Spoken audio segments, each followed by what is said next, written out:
Seguimos con más clases de guaraní. Gracias por ir viendo mis videos y así mejorar tu vocabulario y tu aprendizaje. Ba'eisha pachesu. ¿Cómo estás, mamá? Ba'ei koreyapota. ¿Qué vas a hacer? Ayapota shipa'i kesure. Voy a hacer chipa con queso. Ha ambopuputakambu. Y voy a hacer hervir leche. Ya ujanma. Heteigo vea. Para tomar, qué rico va a ser. Haupei, hembua y katú. Y después lo que sobra podés. Era jaje ujanma tapere.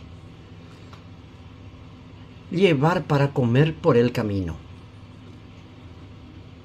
Shemembu. Abuyeshesu. Ba'eisha pachesu. Ba'ei koreyapota. Ayapota shipa ikesure. Ha ambopuputakambu. Ya ujanwa hetei kopea. Haupe hembua ikatu eraha he ujanwa tapere. Shemembu. Aboyeyesu. ¿Cómo estás, mamá? ¿Qué vas a hacer? Voy a hacer chipa con queso. Y voy a hacer hervir leche para tomar. Qué rico va a ser. Y después lo que sobra podés llevar para comer por el camino.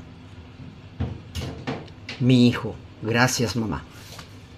Muy pronto estaré alzando más videos. Aboye.